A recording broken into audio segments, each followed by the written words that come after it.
السلام عليكم. اولا حابب ابشركم قبل كل شيء ان انا الحمد لله اوقفت الاعلانات في القناه. يعني في الفيديو ده وفي كل الفيديوهات اللي فاتت والفيديوهات الجايه ان شاء الله مش هتشوف اي اعلانات في القناه. وده لان احنا ببساطه شديده حاولت ان انا افلتر الاعلانات على قد ما اقدر لكن ما قدرتش، فالاعلانات فيها مخالفات. والحمد لله احنا هدفنا من القناه ومن كل الفيديوهات اللي بنعملها هدايه الناس وتوضيح الحق للناس، مش هدفنا ابدا الربح. فنسال الله عز وجل أن يتقبل منا ومنكم صالح الأعمال وأن يجعل أعمالنا خالصة لوجهه وأن يهدي بهذه الفيديوهات غير المسلمين، آمين. أكثر من شخص طلبوا مني عمل فيديوهات عن البشارات غير اللي عملتهم مسبقا، فتلبية لطلبهم عملت الفيديو ده. لكن قبل كل شيء لابد أن نعلم أننا لا نحتاج الكتاب المقدس من أجل إثبات نبوة النبي صلى الله عليه وسلم، ولا نحتاج الكتاب المقدس لإثبات صحة الإسلام، فالأدلة خارج الكتاب المقدس كثيرة جدا، لكن هو مجرد دليل إضافي. وينبغي أن نعلم أيضا أننا نؤمن بتحريف الكتاب المقدس، وهذا معناه أن الكتاب به حق وبه باطل، فهو غير مبدل بالكلية لكن به حق وبه باطل. والنبوة التي سنتحدث عنها اليوم تتحدث عن بطلان المسيحية وعن صحة الإسلام بوضوح، حتى إنها تحدثت عن زمن الإسلام وتوقيته بطريقة مدهشة جدا. فهي من أقوى النبوءات ومن أوضحها، ومع الأسف مش مشهورة جدا يعني. وأسأل الله أن يجعل هذا الفيديو في موازين الحسنات. النبوءة في سفر دانيال، وهو سفر يقدسه اليهود والنصارى، ويؤمنون أن دانيال عاش في القرن السادس قبل الميلاد.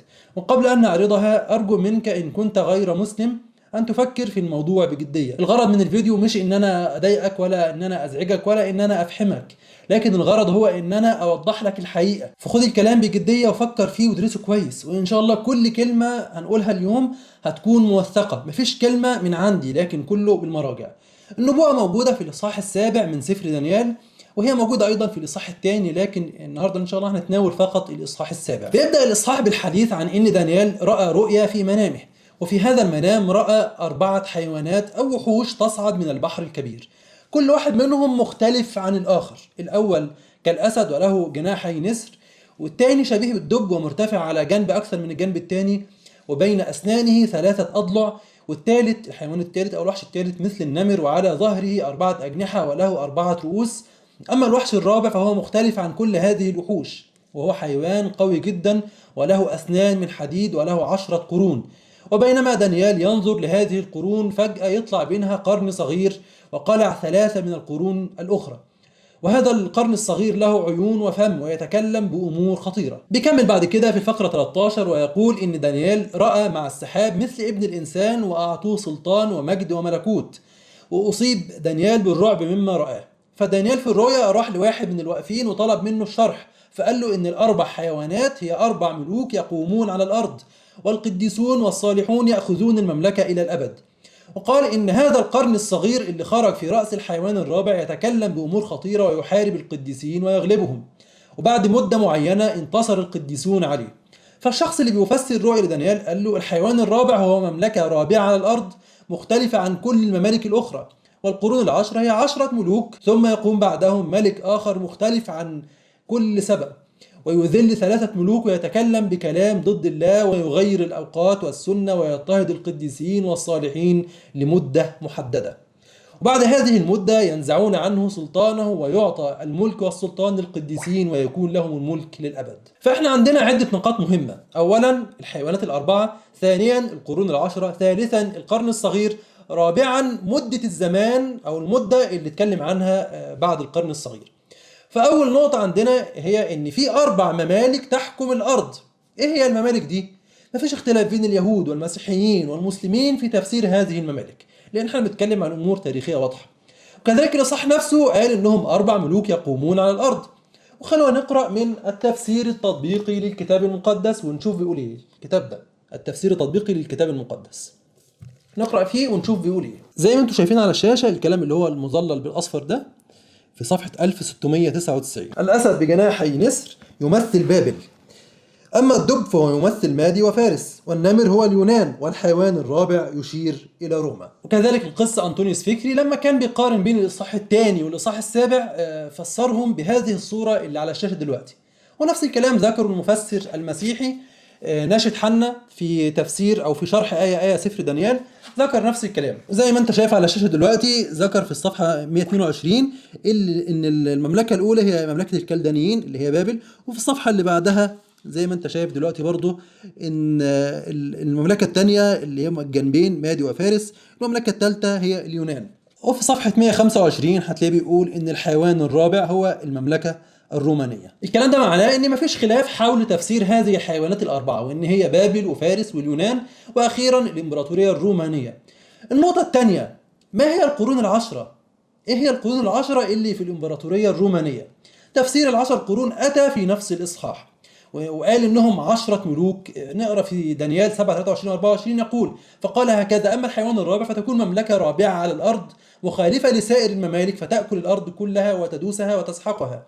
والقرون العشرة من هذه المملكة هي 10 ملوك. إذن القرون العشرة هم 10 ملوك في الإمبراطورية الرومانية. قد يقول قائل إن الإمبراطورية الرومانية قام فيها أكثر من 30 ملك، فإزاي بيقول 10 قرون أو 10 ملوك؟ خلونا نقرأ الإجابة من تفسير واحد من أكبر علماء اليهود على مر التاريخ، وهو الحخام سعدية الفيومي أو سعيد ابن يوسف الفيومي. يقول في تفسيره لسفر دانيال: فإن قال قائل فقد قام لأدوم اللي هم الروم في هذه السنين المذكورة أكثر من 30 ملك، قلنا يستقيم أن يكون أومئ إلى الأجلاء منهم وترك الباقي، ويمكن أن يكون قصد إلى الآباء منهم الذين هم ابتداء وترك البنين، ويمكن أن يكون قصد الذين كانوا من عشائر مختلفة وترك الذين من عترة واحدة. فأي فن من هذه الثلاثة فنون أخرجناه من الجملة كان الباقي 10 ملوك فقط أو 10 ملوك فقط. انتهى كلام سعدية. والأقرب للصواب هو أن هؤلاء هم الأباطرة الذين حكموا القدس بعد المسيح عليه السلام واضطهدوا المسيحيين سواء المثلثين أو الموحدين، ولو عدناهم هنلاقيهم 10 بداية من نيرون وحتى دقلديانوس اللي انتهى حكمه سنة 305 ميلادية. وللعلم وانا بحضر الفيديو فوجئت ان المسيحيين نفسهم بيعترفوا ان هؤلاء الأباطرة هم 10، وهقول لكم فيما بعد سبب المفاجأة ايه. لكن مثلا لقيت الموقع الرسمي لأسقفية الشباب يقول الآتي: منذ القرن الخامس الميلادي تعود المؤرخون على تقدير الاضطهادات التي خاضتها الدولة الرومانية ضد الكنيسة المسيحية ب10 اضطهادات كبيرة تحت حكم 10 أباطرة، هم على الترتيب نيرون، دوميتيانوس، وبعدين بدأ يذكر الأسماء حتى انتهى بدقلديانوس. حتى المفسر المسيحي ناشد حنا يؤكد نفس المعلومة ويقول إنهم 10 أباطرة. وأيضا القمص أثناسيوس فهمي جورج في كتابه الاستشهاد في فكر الآباء يتحدث عن 10 ملوك يضطهدون المسيحيين، فيقول: الاضطهادات 10 التي عبرت على الكنيسة في العصر الروماني، ويبدأ يذكر هؤلاء الملوك بداية من نيرون وحتى دقلديانوس. لاحظوا ان كل هؤلاء مسيحيين وكلهم يعترفون ان في 10 ملوك رومان اضطهدوا المسيحيين، فكده النبوءة لحد هنا واضحة. عندنا 4 ممالك يحكمون الأرض، والمملكة الرابعة هي مملكة الرومان، وفيها يقوم 10 ملوك كبار بعد المسيح، وهؤلاء يضطهدون المسيحيين المثلثين والموحدين أيضا. بعد كده عندنا السؤال الثالث وهو عن القرن الصغير. ما هو القرن الصغير أو من هو؟ وده أهم سؤال من أسئلتنا، وعشان كده حصل خلاف بين المسيحيين واليهود والمسلمين حول تفسيره. لكن هنشوف إيه هو التفسير الأقرب للصواب وإيه هو التفسير اللي تدعمه الأدلة. فلو أنت هتمشي ورا الأساوسة وخلاص فالفيديو مش هيفيدك، لكن لو هتمشي ورا الأدلة وورا نصوص الكتاب فأسأل الله أن تصل للحق. نقرأ التفسير المسيحي متمثلا في كلام القمص أنطونيوس فكري، حيث يقول: يشير للهرطقات التي تنكر ألوهية المسيح. وفصل وقال: وهذا ينطبق على الهرطقات التي ظهرت بعد أن تحولت الإمبراطورية الرومانية للمسيحية، مثل هرطقات أريوس ونسطور وغيرهم. وهناك رأي بأن هذه الجرأة والوقاحة ظهرت في الشيوعية الملحدة والتي اضطهدت المسيحية. لكن هل فعلا هذا القرن الصغير يمثل الهرطقات التي تنكر ألوهية المسيح كما يقول المسيحيون؟ خلونا نقرأ من الفقرة 24 من نفس الإصحاح السابع في دانيال، وهي تقول: والقرون 10 من هذه المملكة هي 10 ملوك يقومون ويقوم بعدهم آخر وهو مخالف الأولين. يعني القرن العاشر حسب النص هو ملك من ملوك الإمبراطورية الرومانية، لكنه مختلف عن السابقين وليس الهرطقات كما يزعم المسيحيون. فرغم أن النص واضح وصريح ويقول أن ملك آخر بعد الملوك 10، لكن نجد أن التحريف بدأ يظهر. حتى لو قرأنا من ترجمة الأخبار السارة ستجدها تقول: في نص 7:24: والقرون العشرة التي تحكم تلك المملكة هي 10 ملوك، ثم يقوم بعدهم ملك آخر. يقوم بعدهم ملك آخر. سبحان الله. فالعجيب زي ما قلت لكم، لما قرأنا كلام موقع اسقفية الشباب وكلام ناشد حنا وكلام القمص أثناسيوس فهمي جورج، لقينا ان نفس المسيحيين اللي كانوا بيتكلموا عن 10 ملوك رومان 10، سبحان الله، فجأة أصبح القرن الصغير مش ملك. يعني هم نفسهم اعترفوا ان في 10 ملوك مميزين في الإمبراطورية الرومانية، لكن رغم ان نفس السفر ونفس الإصحاح يذكر ان هذا القرن هو ملك يأتي بعد 10 ملوك، لكن القس والمسيحيين عموما تعاموا عن هذه الحقيقة حتى لا يقع ما يخشوه. وسيظهر فيما بعد خطورة هذا الملك وأثره على المسيحية. إذن هذا القرن الصغير له عدة صفات، وهي: ملك من ملوك الروم، سيأتي بعد 10 ملوك سابقين له، سياسته ستكون مخالفة لسياسة هؤلاء الملوك، سيغلب 3 ملوك، سيحارب المؤمنين وسيغير دينهم وشريعتهم وسيغير أعيادهم، سيتكلم بكلام عظيم ضد الله عز وجل. من هو الملك الذي توفرت فيه كل هذه الصفات؟ من الملك اللي جه بعد 10 ملوك رومان؟ قلنا إن هؤلاء الملوك هم بداية من نيرون وحتى دقلديانوس. فمن هو الإمبراطور الروماني الكبير اللي كان بعد دقلديانوس، وكيف كان مختلفا عن ال10 السابقين؟ القمص أثناسيوس فهمي جورج بعد ما تحدث عن ال10 ملوك اللي اضطهدوا المسيحيين، بعدها مباشرة يتحدث عن هذا الملك الذي أتى بعد دقلديانوس وكان مختلفا عن السابقين وأنهى الاضطهاد الذي كان يقع على المسيحيين. نقرأ من كتاب القمص أثناسيوس فهمي جورج كتاب الاستشهاد في فكر الآباء، حيث يقول: ويذكر التقليد الكنسي أنه في سنة 313 ميلادية وفي مدينة ميلانو صدر مرسوم للتسامح مع المسيحيين يعرف باسم مرسوم ميلان، أعطيت به الحرية الدينية للمسيحيين، وكان هذا على يد الإمبراطور قسطنطين المحب للإله الذي يعتبر آخر الأباطرة الوثنيين وأول المسيحيين.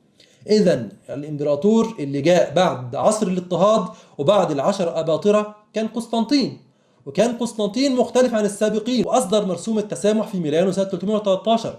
وبداية من هذه الفترة أصبح للمسيحيين المثلثين قوة ونفوذ. لاحظ في البداية كان الاضطهاد للمسيحيين سواء المثلثين أو غير المثلثين، لكن الآن أصبح المثلثين في أمان، وهنشوف حصل إيه في المسيحيين المختلفين عن المثلثين.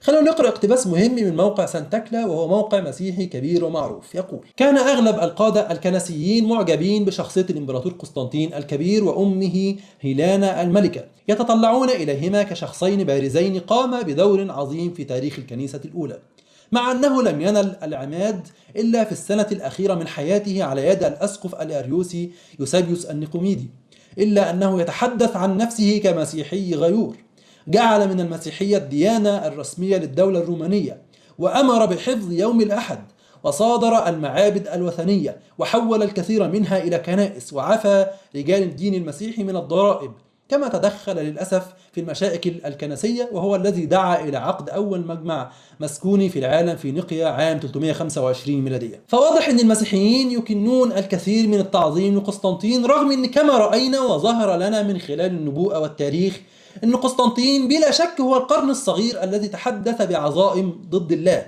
ووضحنا أن الأسباب هي أن أولا قسطنطين هو ملك من ملوك الروم. قسطنطين ظهر بعد 10 ملوك رومان يضطهدون المسيحيين. قسطنطين كانت سياسته مختلفة أو مخالفة لجميع من سبقوه. فالأول مرة يصدر الإمبراطور مرسوما للتسامح مع المسيحيين. أصدر في سنة 313 مرسوم ميلان، وهو مرسوم يسمح للمسيحيين بالحرية الدينية، وبعدها تدخل في الشؤون الدينية كما في مجمع نقيا سنة 325. قسطنطين قضى على 3 أباطرة كانوا يقفون في وجهه في الإمبراطورية. كانت الإمبراطورية الرومانية محكومة بإمبراطور واحد دائما، لكن حينما جاء عهد قسطنطين كانت الإمبراطورية لأول مرة تحت حكم 4 أباطرة، كل واحد منهم على جزء مستقل. نقرأ ما يقوله المؤرخ الكنسي السويسري فيليب شاف، وهو واحد من أهم المؤرخين في العصر الحديث. فيليب شاف له موسوعة اسمها تاريخ الكنيسة المسيحية History of the Christian Church، ولأنها موسوعة مهمة جدا وتحظى باحترام وتقدير جميع المسيحيين فسنعتمد عليها كثيرا في هذا الفيديو. يقول في المجلد الثالث: مع كل انتصار له على منافسيه الوثنيين جاليريوس ماكستينيوس ليسينيوس، ازداد ميله الشخصي إلى المسيحية وثقته في القوة السحرية لعلامة الصليب، ومع ذلك فهو لم يتخلى عن الوثنية رسميا ولم يقبل المعمودية حتى عام 337 حينما وضع على سرير الموت. نجد هنا أن قسطنطين انتصر على 3 ملوك كانوا بينافسوه على حكم الإمبراطورية، وهم جاليريوس ماكسيمينوس، والثاني هو ماكسينيتوس، والثالث هو ليسينيوس. ده مش كلامي لكن هو كلام المؤرخ فيليب شاف. طبعا ما كانش مسلم، ما كانش هدفه من الكلام هو تفسير القرن الصغير الذي هزم 3 قرون، لكن فقط بيذكر وقائع تاريخية. فالعجيب ان احنا بنلاقي هذه الوقائع التاريخية مؤيدة تماما لما نقوله عن قسطنطين، وبنلاقي نفس الكلام في مراجع كثيرة أخرى. على سبيل المثال في كتاب صراع المسيحية مع الوثنية يتحدث عن الصراع بين الحكام الأربعة، بين قسطنطين والثلاثة الآخرين، لأن كل واحد منهم كان بيحكم جزء من الإمبراطورية. طبعا في تفاصيل كثيرة لقضاء قسطنطين على منافسيه لكن مش مجال ذكرها الآن، لكن يكفي أن تعرف أن قسطنطين كان قد زوج أخته قسطنطينة لليسينيوس، وكان بينهم اتفاق وعهد، لكن قسطنطين غدر بليسينيوس وقتله، ثم قتل ابن ليسينيوس. ابن ليسينيوس يعني ابن أخت قسطنطين اللي كان مجرد طفل بالكاد يصل عمره 11 سنة. وبعدها قسطنطين قتل ابنه كريسبوس.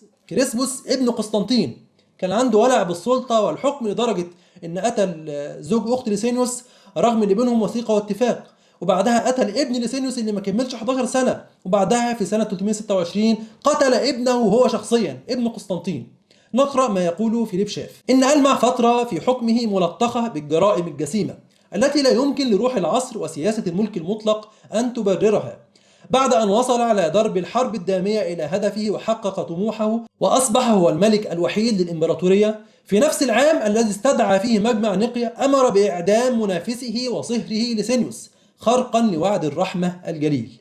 لم يكتفي بهذا الأمر، تسبب بعد ذلك بفترة وجيزة بسبب الشك السياسي في وفاة ابن أخته، ابن أخت قسطنطينة اللي تزوجت ليسينيوس، وهو صبي بالكاد يبلغ 11 عاما. لكن الأسوأ من ذلك كله هو مقتل ابنه الأكبر كريسبوس عام 326. ونقرأ في الكتاب الكامل لمتى وأين في الكتاب المقدس وخلال التاريخ تحت عنوان الإمبراطور الغامض. لكن كان هناك جانب مظلم في قسطنطين. سنة 326 يعني بعد مجمع نقيا بعام واحد قرر إعدام زوجته أخت ماكسينيتوس، وأعدم ابنه أيضا في ظروف مريبة، كما أنه لم يتنازل أبدا عن منصبه كرئيس كهنة الأوثان، وأعلنت عملاته المعدنية ولاءه لإله الشمس، وقام بتأجيل المعمودية المسيحية حتى وقت قصير قبل وفاته. طبعا المسيحيين تغاضوا عن كل هذه الجرائم، وزي ما شفنا قبل قليل القمص أثناسيوس يقول عنه الإمبراطور قسطنطين المحب للإله. واضح أن المسيحيين فاهمين المحبة غلط. إذا ما فيش شك في أن القرن الصغير الذي يتحدث بعظائم ضد الله ويحارب الصالحين ويغير الدين والأعياد هو قسطنطين، فهو من ملوك الروم، وأتى بعد 10 ملوك يضطهدون المسيحيين، وكانت سياسته مختلفة عنهم حيث توقف عن محاربة المسيحيين، وأصدر مرسوم التسامح في ميلان سنة 313، وقتل 3 ملوك كانوا ينافسونه السلطة حتى أصبح هو الحاكم الوحيد. لكن ما هو أثر قسطنطين على المسيحية؟ وما هي العظائم التي تكلم بها ضد الله؟ وكيف انتهت فترته؟ وما علاقة كل هذا بالإسلام؟ قسطنطين كان في بدايته وثني، لكن أراد أن يحكم بسياسة مختلفة، فبدلا من محاربة المسيحية قرر أن يواليهم حتى تتوحد مملكته، فمزج بين المسيحية والوثنية، فحارب الموحدين وانتصر للمثلثين، حتى أنه في سنة 325 دعا لمجمع نقيا وانتصر لرأي أثناسيوس عن الثالوث وألوهية المسيح. ومما يدل على أن قضية إيمان قسطنطين بالمسيحية هي مجرد مكر سياسي هو أنه رفض أن يعمد. احنا عارفين ان عشان تكون مسيحي لازم يتم تعميدك في المية، تتغطس في المية. تخيل واحد عاوز يدخل الإسلام ورافض يقول الشهادتين. نفس الشيء قسطنطين لم يتم تعميده إلا وهو على فراش الموت. نقرأ أيضا من المنارة التاريخية في مصر الوثنية والمسيحية. يقول اسكندر صيف في صفحة 133: أما تنصره فغير معلوم إن كان عن اقتناع أم سياسة. نقرأ أيضا من كتاب مختصر تاريخ الكنيسة، الكتاب ده تأليف أندرو ميلر، كتاب مختصر تاريخ الكنيسة لأندرو ميلر، في صفحة 149: ولكننا إذا تعمقنا في معرفة فكر قسطنطين معرفة صحيحة لما ترددنا لحظة في القول بأنه كان في ذلك الوقت وثنيا بالقلب ومسيحيا من الوجهة الحربية فقط، وما اعتنق المسيحية إلا كجندي واقع تحت تأثير الخرافات. وعلى كل حال سواء كان قسطنطين مؤمن إيمان حقيقي بالمسيحية الحالية أو كان مجرد نفاق من أجل توحيد مملكته. فالتاريخ يقول إن قسطنطين مزج بين المسيحية والوثنية، وكان له التأثير الأكبر على المسيحية بصورتها الحالية. حتى إن أندرو ميلر في نفس الكتاب، مش هجيبه تاني، في صفحة 149 أيضا كان يقول الآتي: ومن ذلك الحين اتخذ قسطنطين مقام رأس الكنيسة بصورة علنية أمام العالم أجمع، وفي الوقت ذاته احتفظ لنفسه بمقام الكاهن العظيم للأوثان، ذلك اللقب الذي لم يتخلى عنه قط حتى مات وهو حائز للقبين، رأس الكنيسة والكاهن العظيم للأوثان. ونقرأ أيضا من دائرة المعارف الكتابية، وهي مرجع قام عليه مجموعة من علماء المسيحية المعتبرين، مرجع عربي، يقولون: وكان تعاطف قسطنطين مع المسيحية لدوافع سياسية في أكثره، فقد أراد أن يكون مع الجانب الفائز، ومع كل نجاح جديد كان يزداد ميلا إلى المسيحية رغم أن حياته في مجملها كانت وسطا، وكان يحلم بأن يمزج الوثنية والمسيحية في مجتمع واحد تحت نفس النظام والقوانين والشرائع، فهو لم يحظر الوثنية بأي حال من الأحوال. فكان قسطنطين طوال مدة حكمه كان بينشئ أصناما لأبولو إله الشمس، ولك أن تتخيل أن العملة الرسمية في زمن قسطنطين كانت من ناحية مكتوب عليها حروف اسم المسيح، ومن الناحية الثانية مرسوم إله الشمس ومكتوب باللاتينية سول انفيكتوس، الشمس التي لا تقهر. نقرأ ما يقوله فيليب شاف، يقول: كانت عملاته تحمل في أحد وجهيها حروف اسم المسيح، وفي الناحية الأخرى شكل إله الشمس ومكتوب سول انفيكتوس. فده مثال ودليل واضح على مزجه للمسيحية بالوثنية. بنتكلم حاليا عن المسيحية التثليثية اللي هي موجودة حاليا، حتى إن من المقولات المشهورة: حينما دخلت المسيحية روما لم تصبح روما مسيحية، لكن أصبحت المسيحية رومانية. وصدق أو لا تصدق، مجمع نقيا اللي هو من أهم المجامع المسيحية إن لم يكن أهمها على الإطلاق، كان الإمبراطور قسطنطين هو اللي دعا للمجمع، وهو اللي انتصر لرأي ألوهية المسيح وإنه مش مخلوق، وطرد أريوس والأريوسيين. إمبراطور وثني هو اللي بيحكم بين المسيحيين في دينهم، فطبيعي إنه يختار الدين الأقرب له. عشان كده انتصر لألوهية المسيح ضد أريوس اللي كان بيقول إن المسيح مخلوق. وبعد مجمع نقيا أصدر الإمبراطور مرسوما آخر ضد أريوس وضد كتاباته حتى يستطيع أنه يقضي عليه نهائيا. نقرأ ما يقوله جون لوريمر في كتاب تاريخ الكنيسة الجزء الثالث صفحة 50، يقول: كان يكتب هكذا: إذا اكتشفت رسالة كاتبها أريوس فليكن مصيرها النار حتى لا يترك أي ذكرى له مهما كانت، وإذا قبض على أي شخص يخفي كتابا لأريوس ولا يظهره ويحرقه على الفور فعقابه الموت، وتنفذ هذه العقوبة فور ثبوت الجريمة. تخيل، يقتل لمجرد امتلاكه لأي شيء من كتابات أريوس. وبالفعل استطاع قسطنطين وأتباعه من بعده القضاء على الأريوسية وكتاباتها تماما. ولولا قسطنطين كان زمن المسيحية الحالية مجرد هرطقة مسيحية، وربما كانت الأريوسية تكون هي الغالبية حاليا. لكن قسطنطين طارد الأريوسيين وانتصر لمذهب التثليث، وأصبحت المسيحية التثليثية هي الدين الرسمي للإمبراطورية الرومانية. عموما خلونا نرجع للنبوءة. النبوءة تقول إن القرن الصغير سيغير الأعياد والشريعة. فإيه اللي عمله قسطنطين؟ نقرأ من كتاب عجائب العبادة: لماذا نعبد بالطريقة التي نعبد بها؟ يقول كيث دروري: لم يكن الأحد يوم راحة في البداية. هذا يتوافق تماما مع المضمون العام للكنيسة الأولى واحتفالها بالقيامة. سوف يمر 300 عام قبل أن تترسخ فكرة معاملة الأحد مثل يوم الراحة أو السبت. تأسست الفكرة بموجب مرسوم إمبراطوري للإمبراطور الروماني قسطنطين سنة 321، وبعدها وضعوا نص المرسوم، وهو يقول: من قسطنطين إلى البيديوس يستريح جميع القضاة وسكان المدن والحرفيين في يوم الشمس الجليل. طبعا كنا ذكرنا قبل قليل أن قسطنطين كان يعبد الشمس أكثر من أي إله آخر، وكان يضع على عملاته حروف اسم المسيح، والناحية الثانية صورة إله الشمس وكاتب الشمس التي لا تقهر. فرغم أن التوراة تأمرهم أن يجعلوا السبت راحة أبدية وتأمرهم أن يعظموا هذا اليوم، لكنهم غيروه للأحد. ونقرأ نفس الكلام في مجلة تاريخ المسيحية العدد 27 تحت عنوان الاضطهاد في الكنيسة الأولى، يقول: لم يكن تحول قسطنطين المسيحية مصحوبا بانفصال صريح عن وثنيته السابقة. يكمل ويقول: حتى إنه في سنة 321 جعل يوم الأحد هو يوم الإجازة ووصفه بيوم الشمس. وفي العدد 37 من نفس المجلة، مجلة التاريخ المسيحي، نقرأ تحت عنوان تغيير الأوقات. عنوان واضح وصريح. طبعا ما كانش قصدهم الربط بين قسطنطين وبين القرن الصغير، لكن ده حصل بدون قصد تحت عنوان تغيير الأوقات.